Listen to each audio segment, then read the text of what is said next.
Why dark empaths are the secret weapon narcissists hate. So you think you found the perfect person. They're agreeable, empathetic, and just so eager to please. You start the game. The love bombing, the subtle mirroring of their dreams, the sad stories about your past that paint you as a tragic hero. It's a script you know by heart, one that's never failed you. But then, something feels off. It's like every move you make is being anticipated. Every psychological trap you set is elegantly sidestepped. Your attempts to gaslight are met not with confusion, but with this calm, unnerving clarity. You came for a simple game of control, but you've walked straight into a masterclass of psychological warfare.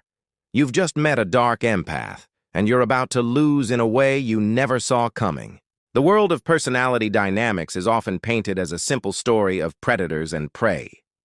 Narcissists, with their bottomless need for admiration and control, have perfected the art of the hunt. They're drawn to empaths, whose kindness provides an endless source of supply. But what happens when the supposed prey understands the predator better than the predator understands themselves? This is the battleground where the narcissist meets the dark empath. A dark empath is a chilling paradox. A person who has the sharp emotional perception of an empath, but can use it with the ruthless, self-serving intent of a narcissist. They are the one opponent a narcissist is uniquely unprepared to face. To understand why, we must first distinguish between two kinds of empathy. There's affective empathy. That's when you actually feel what another person is feeling. That's the classic empath. But then there's cognitive empathy, the ability to intellectually understand someone's emotional state without feeling it yourself. A narcissist has a very different toolkit, but a dark empath? They are highly skilled at cognitive empathy. They can read the emotional landscape of your mind like a map, identifying every vulnerability, insecurity, and trigger. But instead of using this knowledge to heal, they can use it to dismantle. Here are the 3 stages of how a dark empath can become the secret weapon that narcissists truly hate. The mirroring trap. The game almost always starts the same way. The narcissist kicks off the love-bombing phase, a flood of affection and admiration designed to overwhelm and addict their target. They use mirroring, subtly mimicking the target's mannerisms and values, to create this powerful illusion of a soulmate connection. For a classic empath, this feels like a dream come true. For a dark empath, it's the beginning of a data-gathering mission. The dark empath doesn't just let this happen. They participate with terrifying precision. They allow the narcissist to think their strategy is working perfectly. The narcissist, blinded by their own ego, starts to open up. They don't just reveal their grand ambitions, they betray their deepest insecurities. They talk about the times they've been wronged, the people they secretly envy, and the fragile pillars holding up their grandiose self-image. They think they're building a narrative of their own greatness, but what they're really doing is handing the dark empath the keys to their psychological kingdom. See? A narcissist's manipulation is often crude, driven by a desperate, immediate need for validation. A dark empath's manipulation can be strategic and patient. While the narcissist is busy planning their next move, the dark empath is mapping out the entire chessboard. They aren't falling in love. They're studying a subject. They learn exactly what the narcissist fears most: being seen as ordinary, weak, or irrelevant. They file away every boast, every complaint, every perceived injustice. This is where the power balance is secretly flipped. The narcissist thinks they're the puppet master, but in reality, the dark empath is the one learning exactly how the puppet works.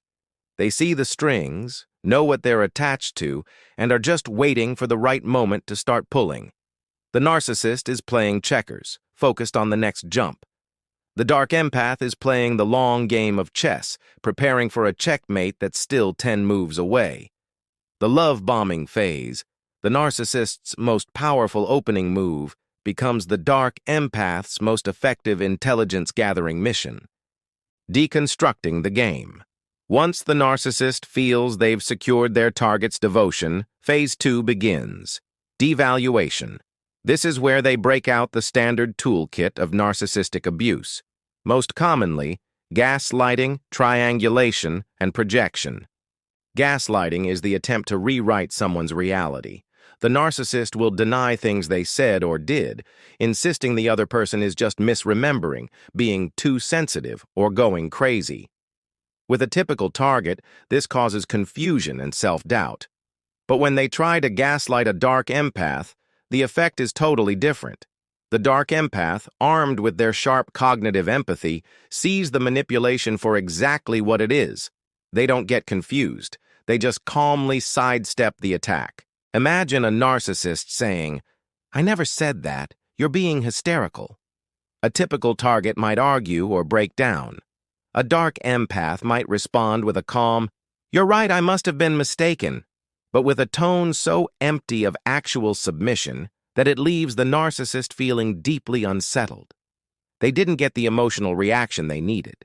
The dark empath doesn't need to win the argument. They just refuse to play the game on the narcissist's terms, which is infuriating for someone who needs to control the narrative. Next, triangulation. The narcissist introduces a third person into the dynamic, an ex, a coworker, anyone, to create competition and insecurity. They might say something like, "You know, my ex was always so much better at handling stress." This is designed to spark jealousy. The dark empath, however, instantly reads the motive. They don't feel jealous. They just see a clumsy attempt to create a power dynamic. They might even respond with, "She sounds wonderful. It's great you have such positive memories," which completely disarms the attack and offers no drama for the narcissist to feed on. And finally, projection. The narcissist accuses their partner of the very things they are doing. They'll call them manipulative, selfish, or dishonest. When a narcissist accuses a dark empath of being manipulative, it's like a child accusing a master strategist of playing a game. The dark empath feels no guilt. To them, it's a confession. This whole phase is incredibly frustrating for the narcissist because none of their go-to weapons are working. Their attempts to create chaos just create more data for the dark empath. Every failed ploy makes the narcissist more predictable and gives them that terrifying feeling of losing control. This is the turning point. The narcissist is starting to realize they aren't in control, and it scares them. If you're finding this breakdown of psychological dynamics helpful and want to keep arming yourself with knowledge, go ahead and click that subscribe button. It helps us grow and ensures you won't miss our future deep dives. The power reversal. This is the final act, where the dark empath can shift from defense to offense. But their attack isn't a rage-filled outburst like a narcissist's. It's quiet, precise, and devastating. The dark empath can now use all the intelligence they gathered during the mirroring phase to systematically dismantle the narcissist's power from the inside out. A narcissist's greatest fear isn't being fought, it's being exposed and made irrelevant. The dark empath can engineer this collapse with surgical precision, often using two key behaviors we could call strategic apathy and calculated exposure. First, strategic apathy. This is the art of withdrawing the one thing a narcissist can't live without, an emotional reaction. The dark empath has learned all the narcissist's triggers. Now they just stop reacting. The narcissist throws a tantrum. The dark empath observes with detached curiosity. The narcissist boasts. The dark empath offers a mild, unenthusiastic, "That's nice." This emotional void is psychological starvation for the narcissist. Their sense of self is built on the reflection they see in others' reactions.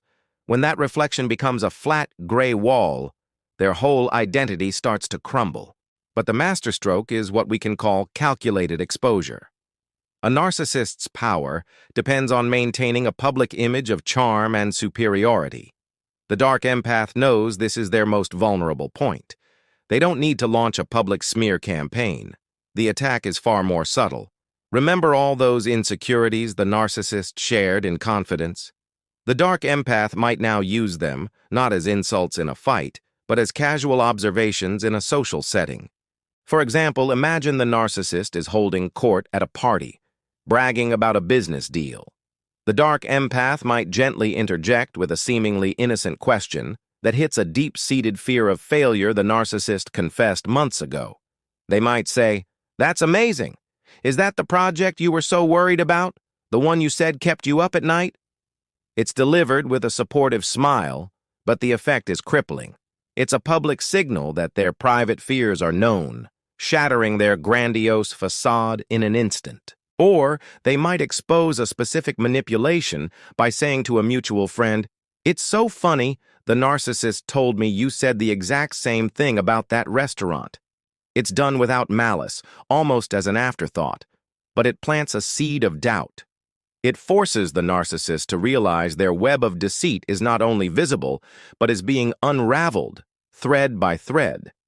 The narcissist, who thrives on being 10 steps ahead, suddenly finds themselves 10 steps behind, reacting to a game they no longer understand.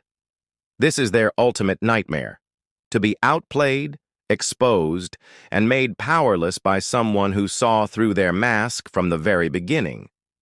In this dynamic, the narcissist isn't defeated by a bigger ego or a louder voice. They are outmatched by a superior intelligence. The dark empath acts as a mirror, but not a flattering one. They reflect the narcissist's own tactics back at them with a level of sophistication the narcissist often can't match. While a narcissist is driven by a fragile ego and an unending need for supply, a dark empath is often driven by a colder, more detached curiosity for the game itself. They don't necessarily win by destroying the narcissist in a fiery confrontation. They can win by making the narcissist irrelevant. They dismantle their power not by force, but by strategy, leaving the narcissist isolated in a psychological space where their tricks no longer work and their grandiosity has no audience. The greatest horror for a narcissist is not being hated, it's being figured out and then ignored. The dark empath doesn't just win the game. They change the rules until the narcissist has no moves left to make. But what happens when a narcissist realizes they've been completely outplayed? When their world shatters, they often resort to a final, desperate act known as an extinction burst. It's their last-ditch effort to regain control, and it can be explosive. To understand what this is and how to protect yourself from this final stage, click the video on your screen right now. Thanks for watching.